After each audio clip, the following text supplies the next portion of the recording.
الحمدللہ والصلاۃ والسلام علی رسول اللہ اما بعد۔ کسی بھائی نے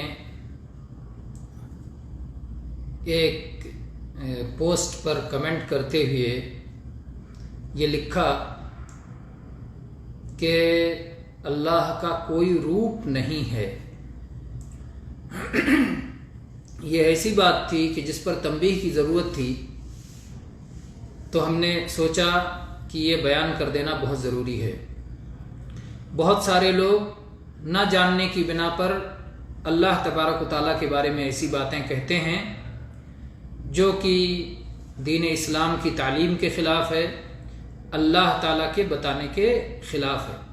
ہم اللہ تعالیٰ کے بارے میں وہی باتیں جان سکتے ہیں جو اللہ تعالیٰ نے ہمیں بتائی ہیں۔ اللہ تبارک و تعالیٰ نے جو ہم کو بتایا ہے وہی ہم اللہ کے بارے میں جان سکتے ہیں۔ اب اگر کوئی شخص یہ کہتا ہے کہ اللہ کا کوئی روپ نہیں ہے، اگر اللہ نے یہ بتایا ہو کہ میرا کوئی روپ نہیں ہے تب تو ٹھیک ہے، لیکن اگر اللہ تبارک و تعالیٰ خود اپنا چہرہ بیان کرتا ہے، قرآن پاک میں اللہ کے چہرے کا ذکر ہے، اللہ کے ہاتھوں کا ذکر ہے، اللہ کی آنکھوں کا ذکر ہے، تو پھر یہ کہنا کہ اللہ کے کوئی روپ نہیں ہے، یا یہ کہنا کہ اللہ کے کوئی آکار نہیں ہے، اللہ نراکار ہے، یہ دونوں باتیں غلط ہیں، اسلام کے خلاف ہیں۔ اللہ کے نبی کریم صلی اللہ علیہ وسلم فرماتے ہیں رأیت ربی فی احسن صورہ، کہ میں نے اپنے رب کو، اپنے مالک کو، اللہ تعالیٰ کو خواب میں نہایت حسین صورت میں دیکھا۔ تو اللہ تبارک و تعالیٰ کی صورت ہے اور انتہائی حسین صورت ہے، اور اللہ تعالیٰ کو اس حسین صورت میں اہل ایمان قیامت کے دن دیکھیں گے جو ان کے لیے سب سے بڑی لذت ہوگی۔ اللہ کے نبی صلی اللہ علیہ وسلم فرمایا انکم سترون ربکم کما ترون القمر لیلۃ البدر لیس دونہا سحاب، کہ تم اپنے رب کو ایسے ہی دیکھو گے جیسے 14ویں رات کے چاند کو بدلی کے بغیر دیکھتے ہو۔ هل تضامون فی رؤیتی، کیا اس چاند کو دیکھنے میں کوئی تکلیف ہوتی ہے، کوئی بھیڑ بھاڑ ہوتی ہے، کوئی مشکل ہوتی ہے؟ نہیں۔ تو رب کا دیدار کرو گے۔ ہمارا رب صورت والا ہے، ہمارا رب آکار والا ہے، لیکن وہ صورت، وہ آکار،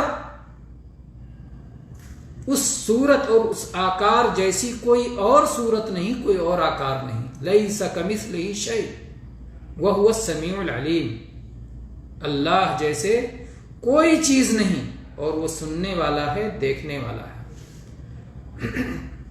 تو اس لیے یہ کہنا کہ اللہ کا کوئی روپ نہیں یہ غلط ہے، یہ کہنا کہ اللہ کا کوئی آکار نہیں غلط ہے۔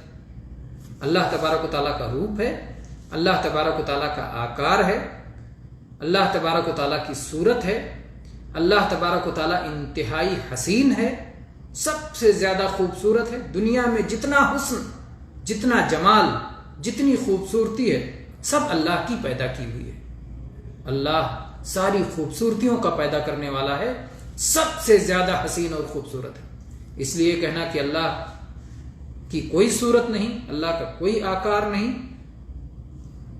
اللہ کا کوئی روپ نہیں، یہ کہنا بالکل غلط ہے۔ ہاں، جو لوگوں نے مورتیاں بنا رکھی ہیں کہ یہ بھگوان کا روپ ہے، یہ وہ غلطی پر ہے۔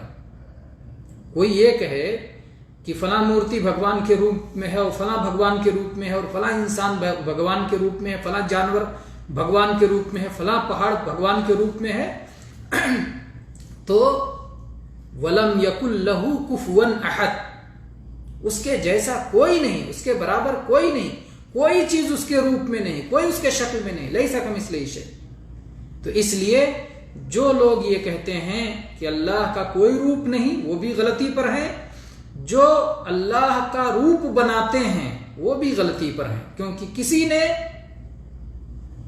اللہ کو دیکھا ہی نہیں جاگتی آنکھوں سے۔ اللہ کے نبی صلی اللہ علیہ وسلم بھی معراج پہ گئے تو آپ نے اللہ تعالیٰ کو نہیں دیکھا، کیونکہ آپ معراج پہ جاگتے ہوئے اسی جسم اور روح کے ساتھ گئے تھے، اور مرنے سے پہلے کوئی اللہ کو نہیں دیکھ سکتا، اس لیے کسی نے نہیں دیکھا، اس لیے اللہ کی صورت کوئی نہیں بنا سکتا۔ لیکن اللہ کی صورت کا انکار بھی نہیں کیا جا سکتا، کیونکہ اللہ کے چہرے کا، اللہ کے ہاتھوں کا، اللہ کی آنکھوں کا قرآن پاک میں اور احادیث میں ذکر ہے، اور جس کا ذکر ہے ہم اسے تسلیم کرتے ہیں، اس پر ایمان لاتے ہیں اور کہتے ہیں کہ یہ چیزیں اللہ کے پاس صورت ہے، تمام صورتوں سے الگ ہے۔ اللہ کی جیسے اللہ موجود ہے، تمام موجودین سے الگ ہے، کوئی موجود اس موجود کی طرح نہیں، ویسے اللہ زندہ ہے، کوئی بھی زندہ اللہ کی طرح زندہ نہیں ہے۔ ایسے ہی ہم کہتے ہیں اللہ کی صورت ہے، کوئی اور صورت اللہ کی صورت کی طرح نہیں ہے۔ والحمد للہ رب العالمین، وصلی اللہ علی نبینا وسلم۔